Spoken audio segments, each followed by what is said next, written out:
It's Crusoe. Just dragging it back to my door now. I'm just about there. See, I've laser leveled this whole floor, and that's what it ends up like. Every time I put my level down, bang goes the bubble, dead center to the lines.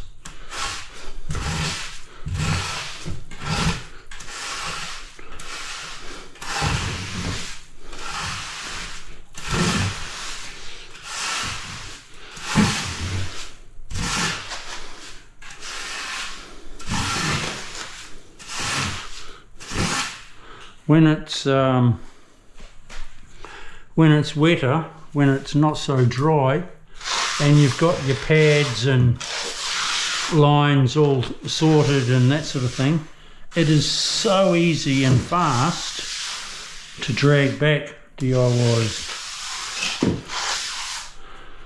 If you're a beginner, yes, have it dry.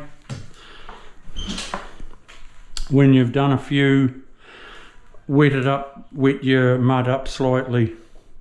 It's way easier, way quicker than having it dry all the time. See you soon. Don't forget to press that subscribe button, boof, and that thumbs up, smash that as well. See you on the next one.